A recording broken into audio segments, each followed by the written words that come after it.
வணக்கம் மக்களே, welcome to Narmi tax. தினம் ஒரு திருப்பதிகம்.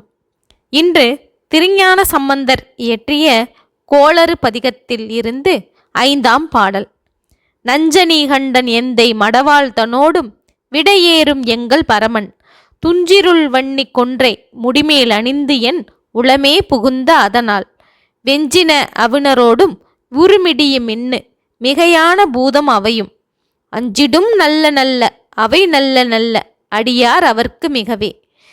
இந்த பாடலின் பொருள்: ஆழகால விஷத்தை உண்டதால் நீல நிறமான கழுத்தை உடைய என் அப்பன் ஈஸ்வரியுடன் காளை வாகனம் ஏறும் நம் பரமன் வன்னிக்கொன்றை மலர்களை தலையில் அணிந்து என் உள்ளத்தில் குடிக்கொண்டு உள்ளதால் இராட்சசர்கள், மின்னல், இடி, பூதங்கள் ஆகியவை நம்மை ஒன்றும் செய்யாது.